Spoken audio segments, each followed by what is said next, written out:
Listo, ya estamos grabando. A los que están ahí, les pido que levanten la mano si quieren hablar, no me hablen directo. Y ahora sí. Bueno, estamos con Pablo Lázaro, gran maestre de la logia argentina, la gran logia argentina Libres y Aceptados Masones. Vamos a arrancar con una pregunta fácil y al pie. ¿Qué es la masonería? Bueno, muchas gracias por esta oportunidad también de contar un poco qué es la institución, ¿no? Masonería es una asociación filosófica, filantrópica, laica y progresista. Laica en el más amplio de los sentidos, que se pide que uno esté dispuesto a estar sentado al lado de alguien que está en las antípodas de su forma de pensar. Desde un punto de vista político, quiere que uno esté dispuesto a estar sentado al lado de un peronista, de un radical, de un partidario, de un apolítico, desde un punto de vista religioso, de un católico, de un judío, de un musulmán, de un panteísta, de un agnóstico. Se trata de representar todas las aventuras del espíritu. En la República Argentina y con un método masónico se trabaja institucionalmente desde el año 1857, que crea la Gran Logia de la Argentina, el primer gran maestre, que fue José Roque Pérez, que el viernes pasado se cumplieron 150 años de su fallecimiento. La Argentina tiene masonería de forma institucional 164 años ininterrumpidos, muy pocas instituciones. ¿Qué es la Gran Logia? ¿No? Porque es la pregunta que subyace siempre. Cada logia tiene un objetivo, tiene una manera de trabajar, un día de reunión. Y en el país hoy, en Argentina, hay 376, 77 logias. La federación de esas logias es la que conforma la Gran Logia de la Argentina de Libres y Aceptados Masones. Esto es la presidencia, digamos. Hoy estamos en la sede central, la presidencia. Nos toca conducir el destino de las 377 logias. Bien, ahí te hago una primera pausa. Que vos dijiste 1857. Sí, como gran logia. Como gran logia. Sin embargo, digo, si uno hace un poco de cuentas, hay personajes de la historia argentina, como San Martín y demás, que son un poco anteriores. ¿Cuándo empieza a aparecer la masonería en el Río de la Plata? Más o menos, digo. ¿Y qué había antes de la Gran Logia? Es una muy buena pregunta. O sea, justamente la Gran Logia es una federación de logias. La primera Gran Logia, o sea, cuando nace la Gran Logia en 1857, agrupa las logias existentes hasta este momento, que eran 7. Las primeras 7 logias conforman la Gran Logia de Argentina. Previo a esa institucionalidad, a esa federación, la más conocida de todas es la Logia Lautaro, ¿no? La logia que digamos, aglutinó a San Martín y a varios libertadores, que han trabajado desde el punto de vista militar en liberar a América, en particular Argentina, Chile, Perú, Venezuela, en el caso de Simón Bolívar, y ha trabajado desde los albores de la Argentina. Digamos, no solo en la primera junta se dice que -1, todos eran masones, eso lo repetimos permanentemente, y bueno, desde el punto de vista de la construcción, desde el punto de vista de llegar a acuerdos, hay cosas previo a 1857 también, que sin la visión de la masonería quedan como un gran misterio, cuando para nosotros no lo es. Por ejemplo, nuestro primer gran maestro, Roque Pérez, fue ministro de Rosas, pero también como gran maestre en la batalla de Caseros. Urquiza ya estaba prácticamente por derrotar a Mitre, sentó a los dos, hermanos masones, le dijo: miren, ustedes hicieron este juramento, vamos a elevarlos a los dos, el grado 33, que es el máximo grado que otorga la masonería en Argentina. Hicieron un juramento y ustedes pueden ver que los historiadores dicen el gran enigma de por qué Urquiza se dio media vuelta y se fue cuando ya estaba por esto que llamamos la Avenida de la Unión Nacional, lo que dio nacimiento a la Argentina como la conocemos, la que permitió que Buenos Aires se integre al resto del país, etc. Por eso hay actas, y realmente hay muchísimo trabajo hecho por la masonería a lo largo de la reforma universitaria en su momento, los que firman el manifiesto liminar, casi todos de ellos eran masones, la ley 1420 de educación libre, laica y gratuita. En tiempos más recientes, el famoso abrazo Perón-Balbín, ¿no? De cambiar esa histórica frase que tenía uno de los sectores por: para un argentino no hay nada mejor que otro argentino, estoy buscando la unión nacional, buscando puntos de acuerdo. Bien, creo que tenemos acá una buena introducción. Te agrego dos preguntas. Mencionabas al principio en la introducción que trata de generarse acá en la orden un espacio de convergencia, de distintas naciones, religiones. Ahora, creo que para aquellos que no forman parte hay como una creencia de que se trata de alguna suerte de religión. ¿Es la masonería una religión? Si lo tomamos etimológicamente, de religión viene de realidad, de unir. No es una religión en el sentido tradicional de la palabra, que no es que tenemos, buscamos ocuparnos del hombre y de su trascendencia, no ocupamos esta cuestión de la religiosidad cotidiana. Sí, nos ocupamos del hombre aquí y ahora, ¿no? Del hombre y de la mujer, como ser humano, el aquí y ahora, y por eso a lo largo de la historia, la masonería, siendo una institución laica, ha chocado con distintas religiones, ahí sí, en ese sentido. En Argentina, tradicionalmente, con la Iglesia Católica, por una cuestión de tradición, pero en el mundo, con distintas religiones. Por ejemplo, la ley de divorcio vincular fue algo que la masonería trabajó y, vale decir, en términos políticos, militó muy fuerte, y la Iglesia, por supuesto, en contra.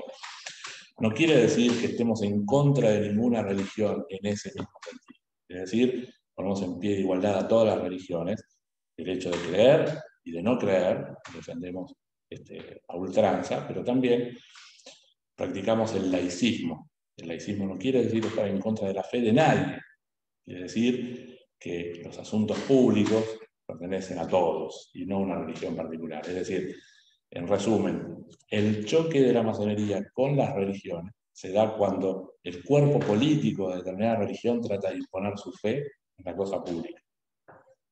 Después no, todo lo demás somos absolutamente respetuosos de la fe de todos. Por eso digo, en un sentido amplio, puede llamarlo una religión, pero no hay un Dios que alabe la masonería, sino muy por el contrario, es el respeto y la libertad individual de cada uno de ellos. En esa línea, y la última antes de que abramos ya preguntas, digo, así como las religiones suelen tener sus dogmas, sus cánones, digo, su Biblia, digo, ¿hay una Biblia masónica? ¿Hay un canon que se siga?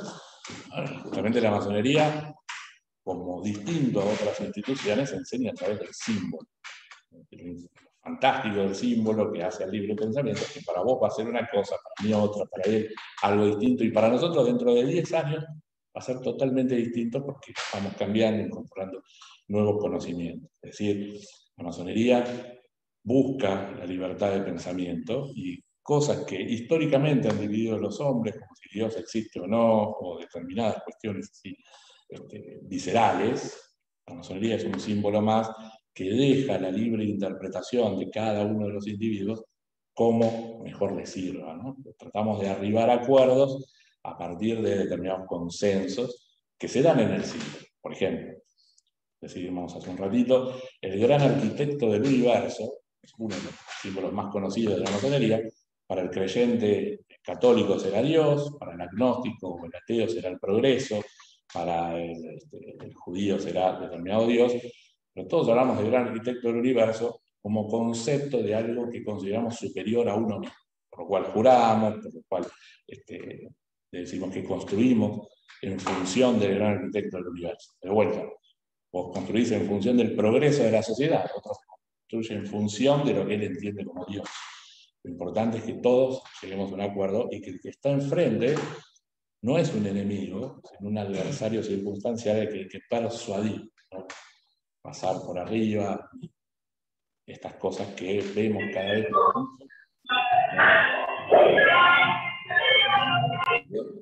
Bueno, arrancamos con las preguntas. Aquellos que estén online pueden levantar la mano. Arrancamos, si quieren, con los que están acá presencialmente, pueden preguntar lo que quieran. Sí. Fuerte, para que te escuchen acá. Sí, bueno, al menos desde afuera, desde alguien que no conoce mucho lo que es la institución, siempre tiene como ese velo como de secretismo, como de hermetismo, que en principio pareciera que nadie puede ingresar salvo que conozca a alguien.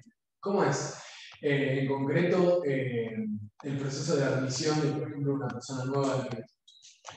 Por si no se escuchó. Sí, ¿cómo es el proceso para entrar a la masonería? Perfecto.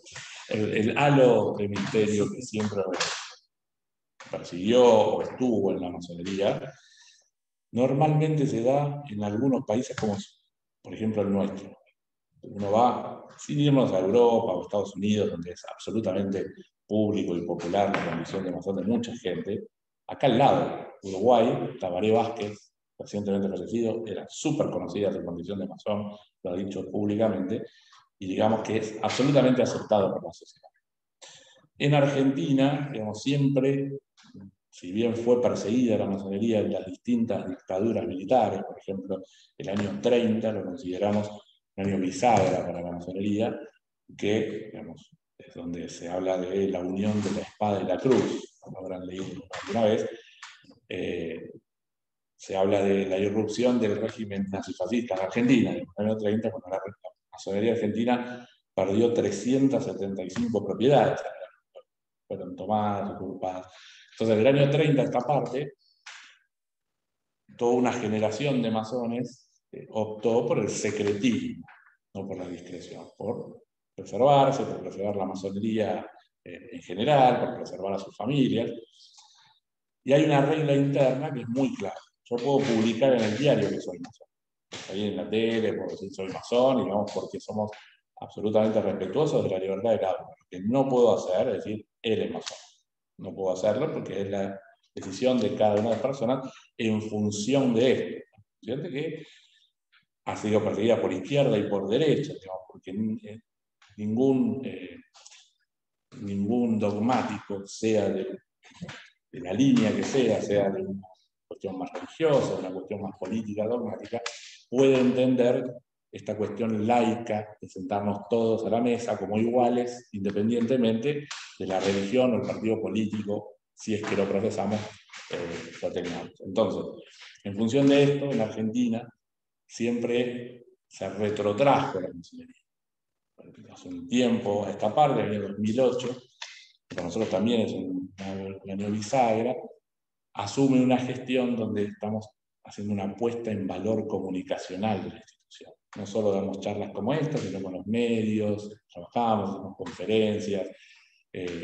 Realmente para nosotros es muy importante, entendemos y somos totalmente respetuosos del por qué la masonería llegó hasta acá así. En mi caso no me ha tocado vivirla, pero lo comprendo. Pero ahora somos una conducción que tiene una idea distinta. Tenemos mucho para aportar, mucho para salir, mucho para contar qué hizo la masonería. Históricamente se ingresaba por recomendación de otro masón, porque si vos sabías que tal persona es masón, te acercabas y se lo comentabas. A partir de ese momento hay una serie de entrevistas que uno tiene que pasar hasta que un día te comunican tu fecha de iniciación, tu fecha de ingreso a la masonería. Hoy, además de eso, tenemos múltiples medios. Hemos habilitado medio de ingreso a través de la página web, de las redes sociales, por teléfono. Somos una sede social que tiene sedes en todo el país, ¿no? Con lo cual, si bien el método sigue siendo el mismo, una vez que uno solicita el ingreso, hay una serie de entrevistas donde uno cuenta qué espera de la masonería, cuenta, del otro lado puede hacer todas las preguntas que uno quiere, ustedes pueden decir, bueno, ¿qué es la masonería? Esto es lo que imagino, qué espero, demás. Y eventualmente, a lo largo de varios meses, se les comunica tal día de iniciación. Pero hoy es absolutamente abierto, como uno puede ingresar. Bien. Tengo acá una pregunta que hace Iván Hernández, que dice, ¿cuál es la influencia de la masonería en la política argentina actual? Bueno, nosotros, masones en la política actual hay en todos los partidos, y hay masones que no están en ningún partido. Nosotros trabajamos fuertemente en distintas áreas. Digamos, hay un lema de la masonería, la tríada, la gran tríada nuestra, libertad, igualdad y fraternidad, que muchos nos dicen, ¿lo tomaron de la Revolución Francesa? No, la Revolución Francesa toma el lema de la masonería, Napoleón, masón, toma el lema, y para nosotros es muy interesante que da un poco la pauta de cómo estamos trabajando desde el inicio de la masonería en política. Entonces entendemos que algunos ponen el acento un poco más en la libertad, otros lo pondrán en la igualdad, pero lo que nos une a todos es la fraternidad. Digamos. Y desde la fraternidad, es decir, con la filantropía, buscando puntos de acuerdo común. Hoy tenemos una academia de ciencias, estamos trabajando en el desarrollo de una universidad, estamos haciendo muchos trabajos para la sociedad, Entendemos que esto es política con mayúsculas, quizás no partidaria. A lo largo de la historia, la masonería, es decir, masones, no la masonería, han influido en la creación de partidos políticos. El partido de la Unión Cívica Radical, Alem no solo fue masón, sino gran maestro, es decir, soy de alguna manera heredero de Alem.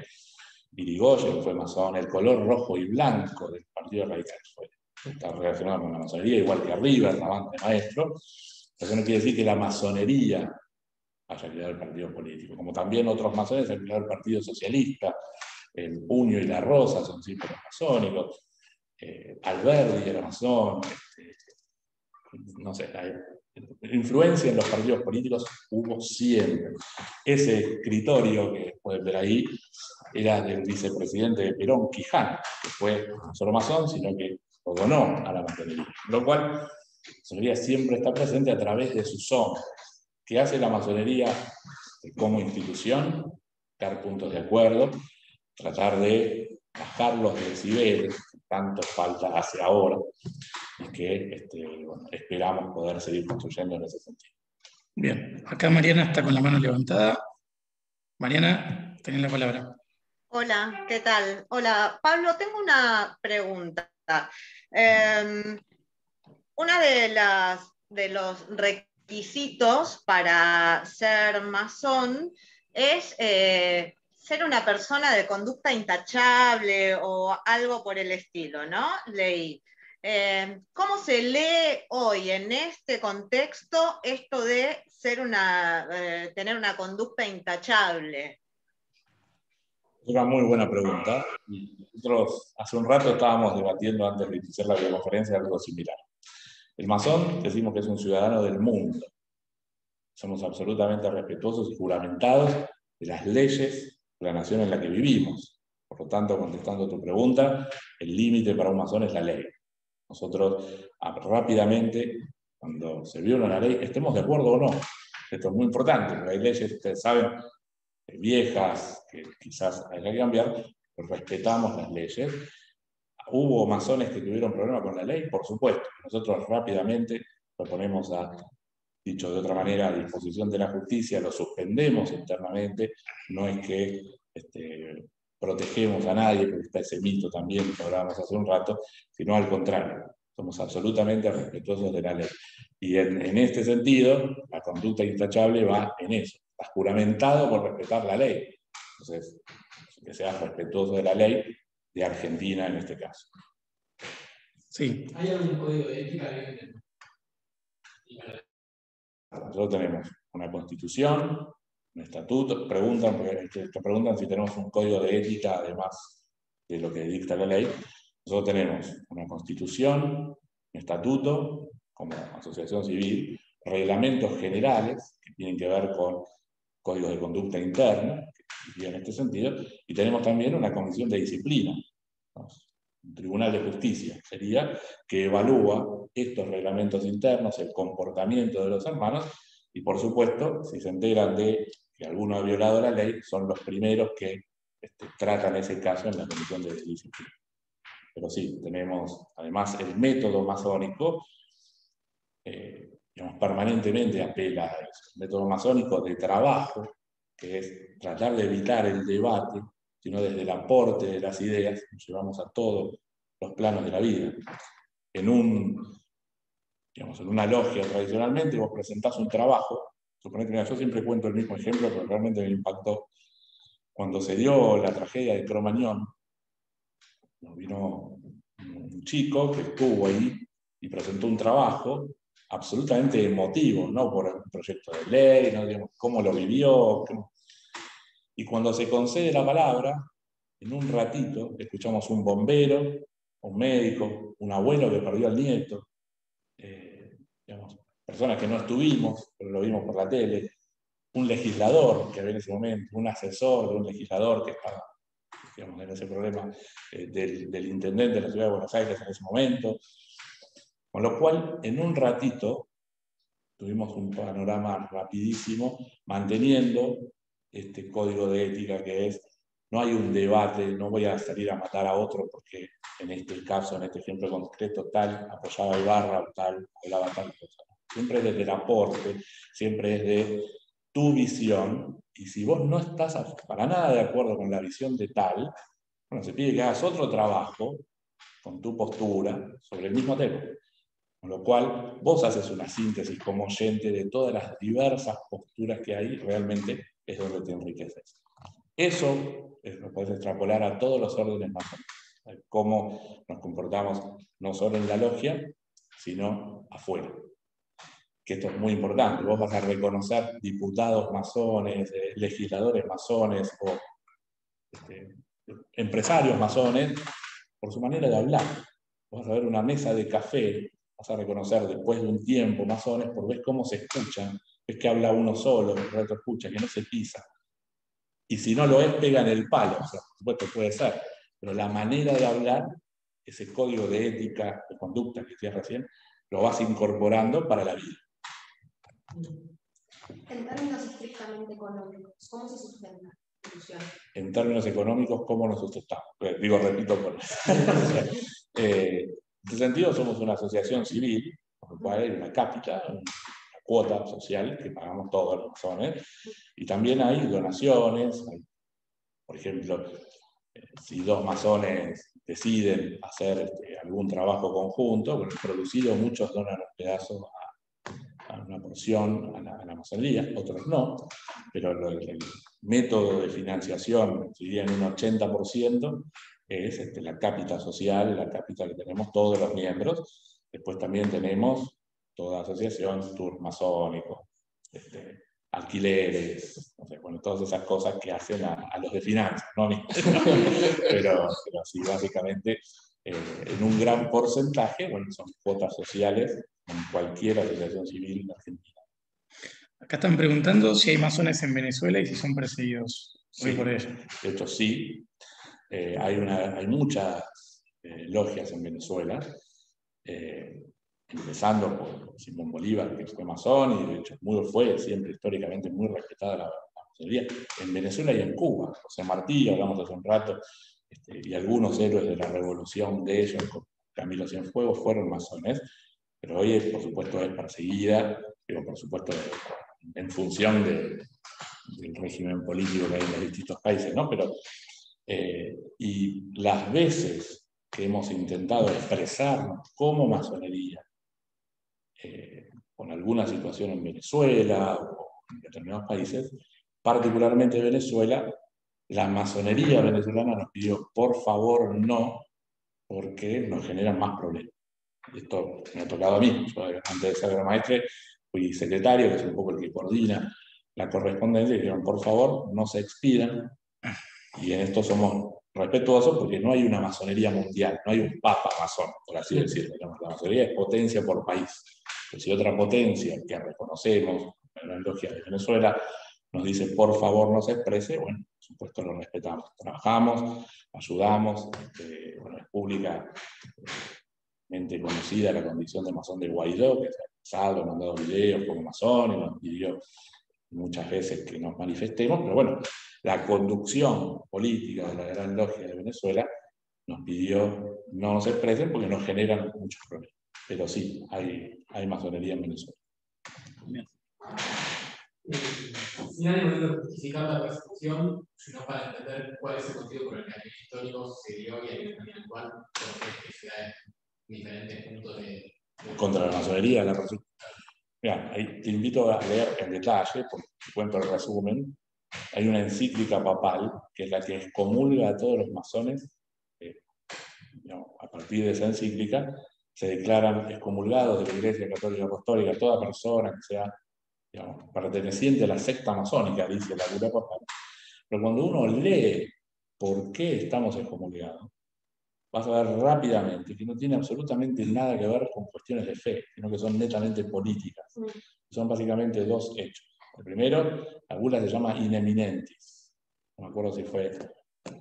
La bula se llama así, no voy a decir un nombre de papa equivocado por las dudas, pero excomulga por dos motivos. El primero, porque ponemos en pie de igualdad a todas las religiones, lo cual me llena de orgullo si nos excomulgan por eso. Tenemos el derecho a creer y a no creer. Y el segundo es que nosotros no creemos, como masones, en la representación de ninguna deidad en la tierra. Lo dejamos absolutamente liberado a la interpretación individual. Caso concreto, Napoleón, masón, saca al Papa y le dice, no, me corono yo, representando el poder del pueblo, vos no me venís a coronar en nombre de nadie. Esos fueron los grandes motivos históricos, por los cuales en el caso de la Iglesia Católica se comulgó la masonería. Pero el mismo eje se viene dando en cualquier tipo de persecución. La masonería fomenta el libre pensamiento. El libre pensamiento para cualquier tipo de totalitarismo es peligroso. Entonces, por eso en Irán está prohibida la masonería. Existe una gran logia de Irán en el exilio. Es un régimen teocrático. Por eso en determinados lugares se fomenta, se habla de que ahí está el demonio y demás, y está llena de mitos. Habrás escuchado seguramente muchas veces la conspiración judeo-masónica. Uno busca de dónde habrá surgido esto, y hay alguien que inventó hace mucho tiempo algo llamado el manual de los sabios, del protocolo de los sabios. Una locura que a lo largo del tiempo generó muchos temas. Y el más reciente, terminamos con denuncias penales en la Comodoro Pi, por una marcha que hubo acá en La Puerta en plena cuarentena, grupo de la gente que no estaba de acuerdo con la cuarentena, pero hubo una columna que se escindió y vino acá a decir que éramos los generadores de la pandemia. En el sentido del grupo Bilder, los masones, los judíos, que gobernamos el mundo, como que nosotros liberamos el virus. ¿Y por qué terminó en una denuncia penal? Porque hubo varias, nos rompieron puertas, todo. Y llegó un momento que dijimos, mira, el próximo paso es que lastimen a alguien o rompan algo histórico como lo que tenemos acá, por lo tanto, bueno, se hizo una denuncia y demás. Pero eso, cuando uno empieza a investigar por qué piensan que nosotros tenemos algo que ver con la pandemia, es decir, una nota hace poco, en la revista Viva, comparaba la masonería con los terraplanistas. Cuando uno de los lemas es la ciencia. Y hubo enorme cantidad de científicos masones, muchísimos. Cuando trabajamos, uno de los lemas es ciencia, justicia y trabajo. O sea, son para nosotros los pilares fundamentales de nuestra construcción. Pasteur fue masón, Leloir fue masón, digamos, Ameguino en Argentina fue masón, digamos. La ciencia, para nosotros es muy importante. Entonces, que nos comparen con terraplanistas nos hace por lo menos investigar por qué. Bueno, estas grandes conspiraciones surgen, hay un hilo conductor en el manual de los protocolos de sabios de Sion que tiene que ver con básicamente prejuicios contra el judaísmo, prejuicios contra todo el que no se termina de entender por qué nos juntamos, por qué ponemos en pie de igualdad a toda esta gente que piensa distinto. Hay distintos hilos, pero mayoritariamente tiene que ver con fanatismo. Siempre son sectores mucho más recalcitrantes, sean de izquierda o derecha. Esto yo hablé del catolicismo porque en Argentina es el más común, pero en distintos lugares del mundo, Brasil, hay una página como se llaman, de evangelistas. Ahora no me acuerdo cuál de los sectores del evangelismo, pero hay un ítem que dice, ¿qué hacer si mi hijo tomó contacto con un masón? Si mi hija está embarazada, no se acerque a un masón porque puede perder el bebé. Digo, cosas que digo, ¿pero de dónde sacan esas cosas? Terraplanismo, que generamos el virus. Claramente, bueno, hay un hilo conductor que es la ignorancia, el fanatismo y el totalitarismo. Te hago una pausa ahí porque varias veces tocaste un concepto que quizás lo estás dando por sobreentendido, pero que creo que tiene algún valor para los que están tratando de meterse en política, que es la noción de libre pensamiento. De hecho, arriba leía una de las placas que recordaba que la masonería tuvo mucho que ver con los congresos del libre pensamiento y demás. ¿Qué es el libre pensamiento? Qué buena pregunta. Efectivamente, si uno ya lo tiene asumido, pero es cierto, el pensamiento es algo medular para la masonería, pero lamentablemente no está tan arraigado en la sociedad como uno quisiera. Y el pensamiento es estar también libre de dogmas. El dogma es aquello que se acepta porque sí y no se discute. Las religiones normalmente tienen dogmas que dicen esto es así. ¿Por qué? No, porque es así. Bueno, para la masonería, lo que ha derribado imperios, lo que decimos nosotros el repiqueteo de nuestros malletes, es algo absolutamente sencillo. Es preguntamos por qué. ¿Por qué esto es así?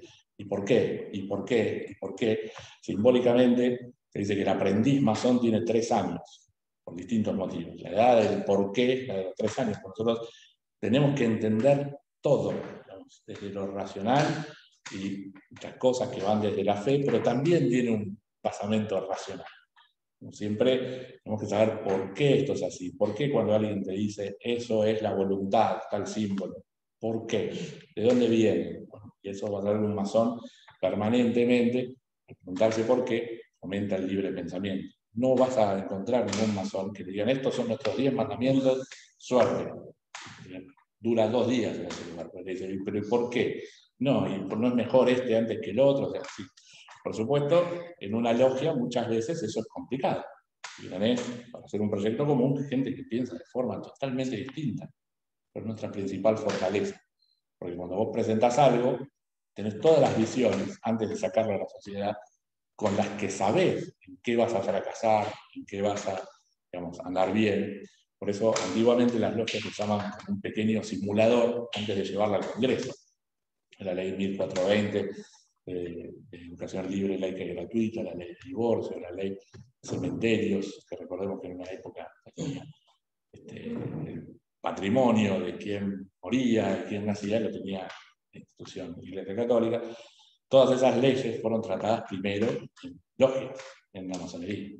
Este año, el año pasado, en realidad, fue la primera vez en la historia, de no a través de nuestros hombres, sino como Masonería Argentina, presentamos un proyecto de ley que es el de educación, la ley de educación ambiental. Diputado, no, nosotros vamos por senador.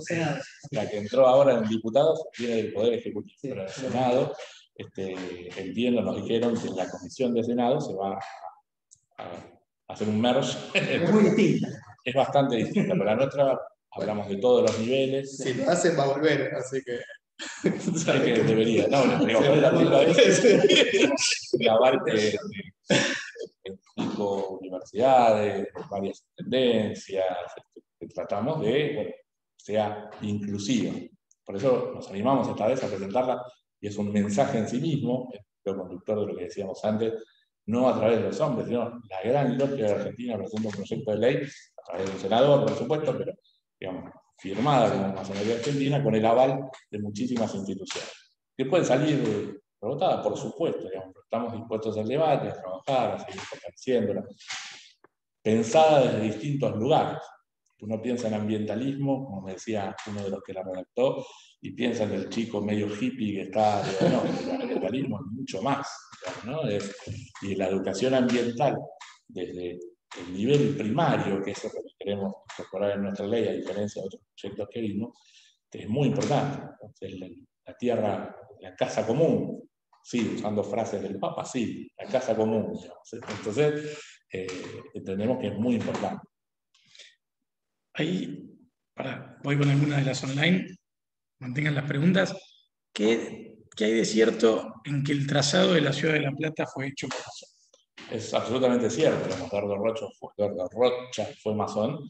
Si uno ve de arriba la ciudad de La Plata, es la disposición de un templo masónico. Las diagonales forman, entre las plazas y las diagonales, la disposición de una logia masónica, que está inspirada también en la ciudad de Washington, que sigue este mismo criterio, una logia desarrollada por un masón, que tiene un mensaje, ¿no? Digamos, por supuesto, cada uno de los símbolos tiene una interpretación, pero el mensaje está para aquel que quiera indagar. Pero sí, es cierto, Dardo Rocha estuvo también, digamos, involucrado en el diseño de esta, la sede central, junto a Jacques-Henri Pellegrini, padre de Carlos Pellegrini.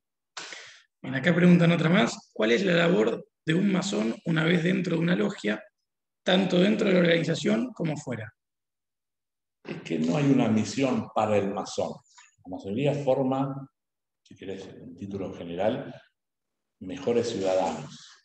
Ciudadano comprometido, ciudadano con mayúsculas, no por lo partidario, ¿no? Ciudadano en el sentido de preocupado, interiorizado, lo que ahora el marketing llama el círculo rojo, digamos, ¿no? El que está interesado, el que quiere saber qué pasa, el que, digamos, indaga, el que pregunta, el que escribe, el que saca la carta de los lectores.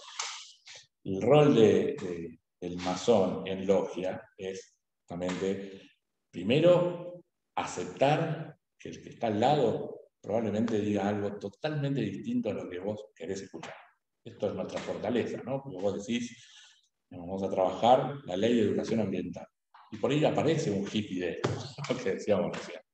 Y por ahí habla otro diciendo, no, el ambientalismo es tal cosa, porque hace relativamente poco un legislador nos presentó un proyecto en una logia, es miembro de una logia, sobre la preservación del patrimonio cultural de la ciudad de Buenos Aires, su alegato, digamos. Él contaba que estamos digamos, demoliendo un montón de patrimonio histórico que habría que preservar, qué sé yo. Uno de los que hace un trabajo, digamos, contrario, no es un rematador, lo contrario. Y también ese contrapunto tuvo algo súper interesante. Podemos resumirlo en lo que decía el real estate, que dijo, si fuera por tu visión, seguiríamos viviendo en casas de adobe, que en algún punto también es cierto, digamos. Entonces, ningún extremo es bueno, y ese consenso se llega acá en la masonería. Entonces, ¿cuál es el trabajo del masón? Escuchar, por sobre todas las cosas, trabajar, aportar, dar su visión, siempre respetando al otro. Eso es lo que se pide de cada masón, no solo en la logia, sino en el mundo, ¿no? Muy bien. Culturalmente, cuando nosotros vemos algún tipo de video o de película o de dibujito donde hablan de los masones, ¿De dibujito? Los dibujitos, sí, los Simpsons. Los Simpsons. Se explica de que el masón tendría algún beneficio en la ciudadanía o en su estado de su país por ser masón. Bueno, es una buena pregunta. Es básicamente un gran mito. Porque No hay un anillo. hay anillos masónicos y símbolos y todo que usamos para reconocernos entre nosotros. El capítulo de los Simpsons que preguntás, que en castellano lo tradujeron como los magios. Exacto. En inglés es stonecutters, los cortadores de piedra, digamos, el que lo hizo algo entiende, digamos, pero por supuesto no tiene nada que ver con la realidad, sí, el hecho de que es algo iniciático, pero no hay un túnel con el que abro el anillo. Es un mito, pero las cosas que suceden desde el punto de vista de los negocios o de lo político, suceden como en cualquier institución a lo largo del tiempo. Por ejemplo, yo estoy hace 25 años en la institución. Si necesito un abogado, no voy a agarrar las páginas amarillas, voy a llamar a alguien que conozco hace 25 años y con el que comparto diariamente. Bueno, ese tipo de negocios sí se da en la masonería a lo largo del tiempo. ¿Cuál es el error? Que mucha gente entra y el día uno empieza a repartir tarjetitas. No se da así, no es la idea. Lo que se da es a lo largo del tiempo porque se da una relación de confianza, de que lo conoces de distintos roles a la persona. Por ejemplo, un diputado, por seguir el ejemplo, por ahí agarro a alguien, en lugar de ir a golpear el Congreso, si tengo este proyecto de ley, a alguien que conozco hace 20 años, le digo, che, esto, ¿ves que va a andar? Que no, sí, mirá, cambiarle esto, bueno, y vamos y lo presentamos.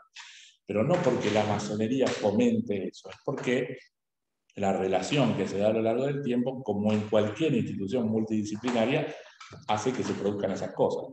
Fraternidad. La fraternidad es básicamente eso, tal cual. Dos preguntas. La primera, tomando en cuenta todo lo que estamos hablando, no es un poco quizás contradictorio el hecho de ser creyente de cualquier religión y formar parte de la masonería.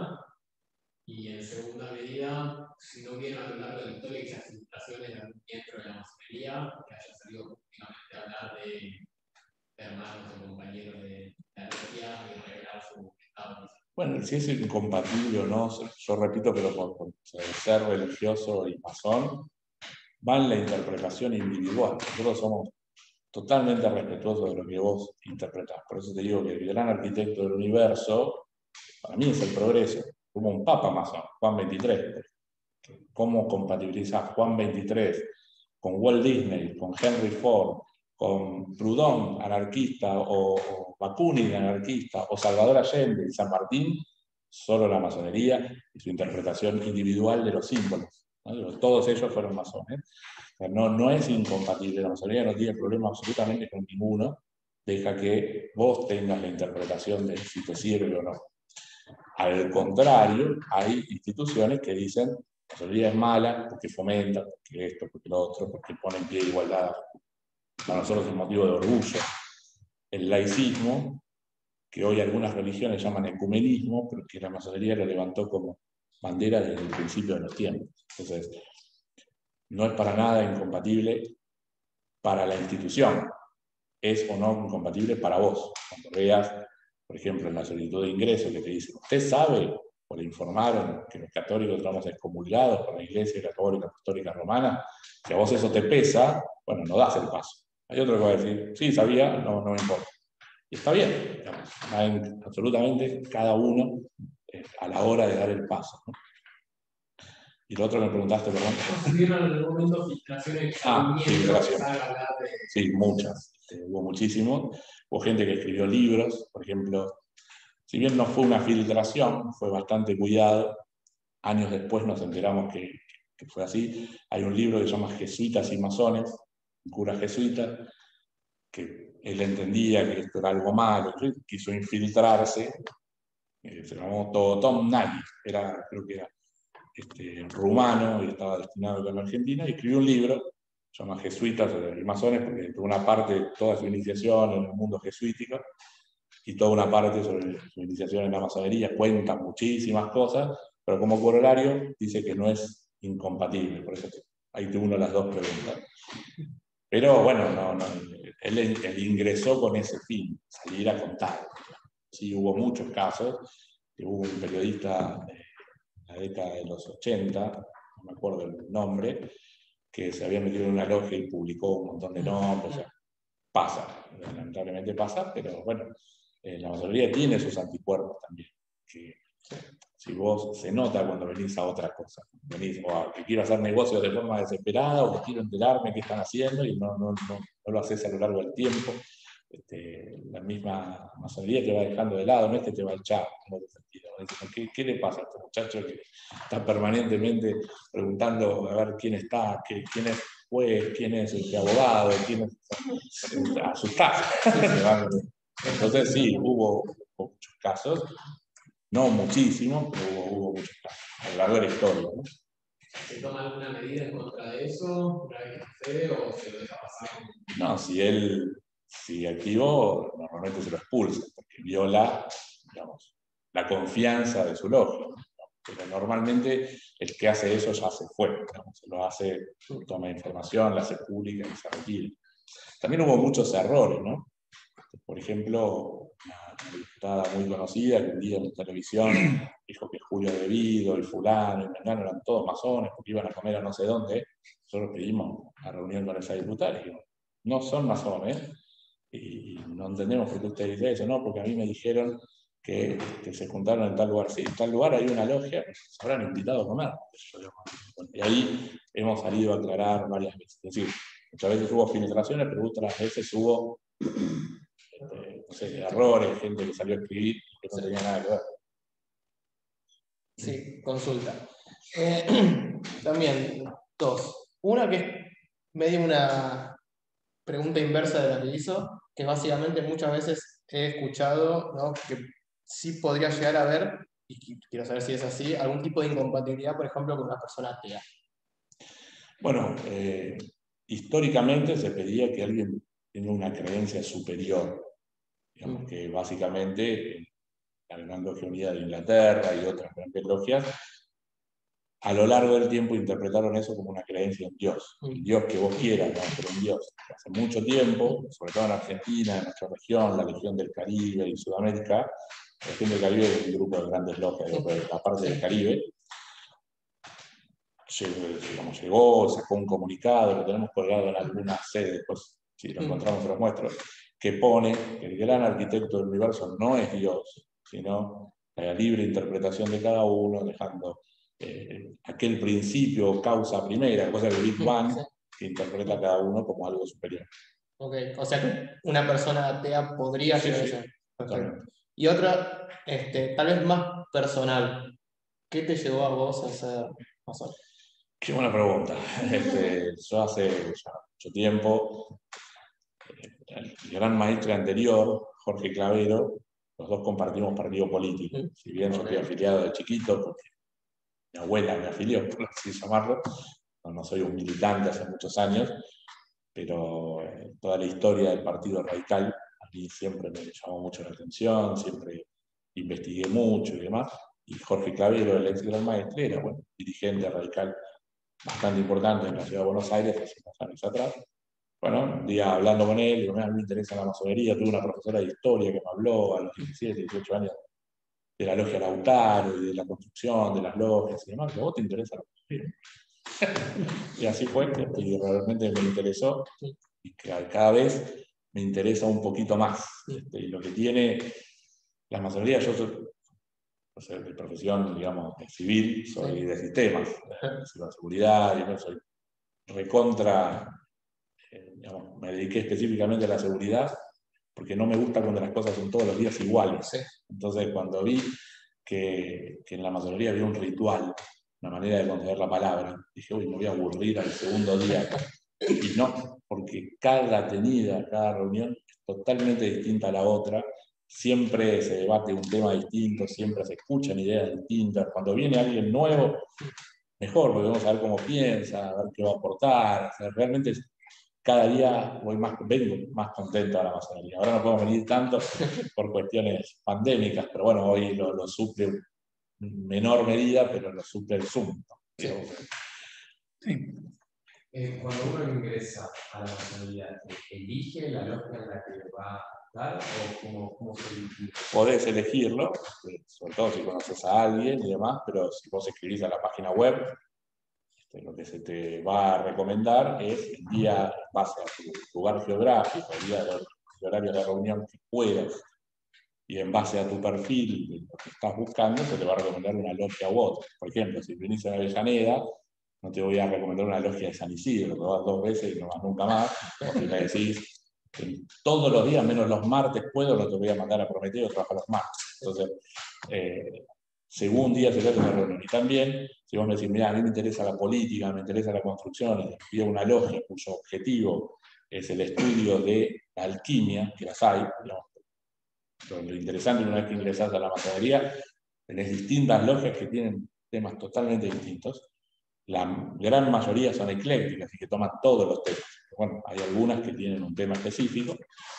Entonces, si vos te interesa la política y te dedico un tema del simbolismo, del estudio, te vas a aburrir. Lo interesante de la masonería es que vos ingresás a una logia, ingresaste a la masonería universal, o sea, a cualquier logia del mundo.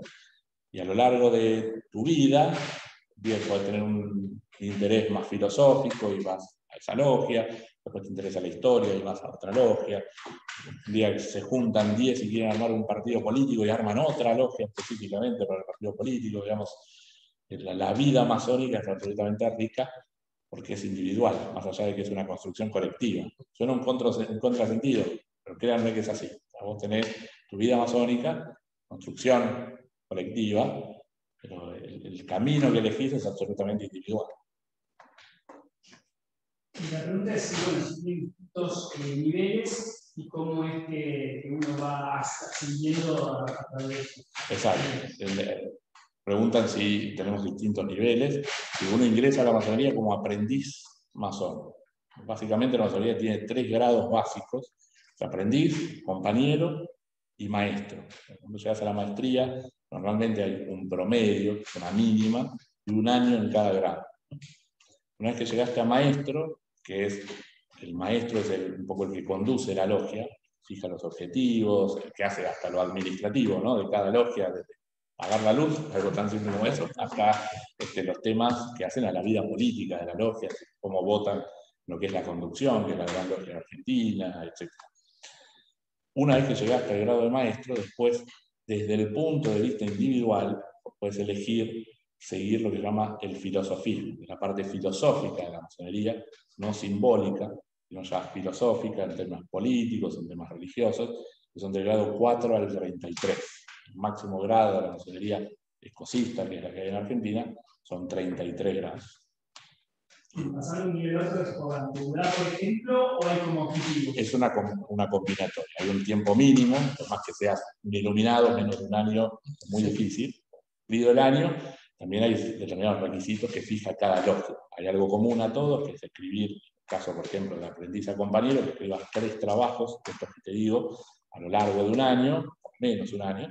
Hay otras que fijan temas adicionales. Por ejemplo, mi logia, para pasar de compañero a maestro, además de los trabajos, pedimos que visites por lo menos 5 logias. Y queremos que vayas y visites y conozcas antes de llegues a maestro, ¿no? Pero eso es una decisión de nuestra logia. Bien, últimas 2 preguntas. Sí, vamos para allá. ¿Qué es, digamos, la mayor virtud que debería de tener un masón? ¿La búsqueda del conocimiento, quizás? ¿La curiosidad? Exactamente. La mayor virtud, o sea, me preguntan cuál es la mayor virtud que debe tener o debe adornar un masón. Efectivamente. Yo creo que, digamos, más allá del chiste, diste en el clavo, pero por sobre todas las cosas se pide que un masón sea tolerante. Tolerante no significa callarse las ideas o aceptarlas, no, es entender que el otro piensa distinto y que me puede complementar, que no es un enemigo, sino que pensamos distinto. No significa callarse, sino tratar de llegar a un consenso. Lo que se busca en estas entrevistas que decíamos antes es que la persona no sea un fanático, una persona fanatizada, sino que sepa que bueno, existen otras corrientes y que las va a tener sentadas al lado, seguramente. Digamos. Entonces, lo primero que se busca un masón es eso. Después, por supuesto, se busca que sea como decías recién, ¿no? Una persona que esté permanentemente preguntándose por qué, esté tratando de informarse, de formarse, pero por sobre todas las cosas que sea tolerante. Bien, tenemos acá a Mariana online. Mariana, dale vos. ¿Existen logias mixtas o sigue trabajando la rama femenina por un lado y los hombres por el otro? Sí, mayoritariamente sí. Están la gran logia masculina y la gran logia femenina, que son históricas, venimos trabajando en conjunto hace muchos años. Hay algunas logias mixtas en Argentina que no pertenecen a la gran logia de Argentina. Por ejemplo, está el Gran Oriente francés, que digamos, la masonería francesa no regular, que es la nuestra, tiene mucha masonería mixta. Entendemos que es una evolución necesaria, que se va a dar más tarde o más temprano. Hoy lo que no podemos hacer es individualmente decir, a partir de ahora nosotros somos mixtos porque quedamos afuera todo lo que es la regularidad de la masonería que está en más países que la ONU. Esto es un motivo de orgullo, ¿no? Hay una vieja pica entre Interpol y la ONU. Interpol dice, nosotros somos la Federación de Policía que tiene más países que la ONU, nosotros tenemos más países que Interpol. Pero bueno, más allá de eso, es algo que se llega a un consenso internacional y que eventualmente, como institución progresista, va a suceder y queremos que suceda. Le doy la última pregunta a ella y cierro con una... Con mucho gusto. Bien. Respecto a lo que decías de que muchas personas se interesaban en venir para generar negocios, ¿es excluyente que sean profesionales? No, para nada. ¿Sí? Todas las profesiones dije en el sentido Pero amplio. hay una tendencia a que haya mayores profesionales. No, hay de todo. Por ejemplo, usar mi propio ejemplo. Mi papá tiene una imprenta, no es profesional. Mi hermano tiene un terciario y yo soy ingeniero. Por usar mi ejemplo. Mozart. Mozart, claro, Mozart y todo.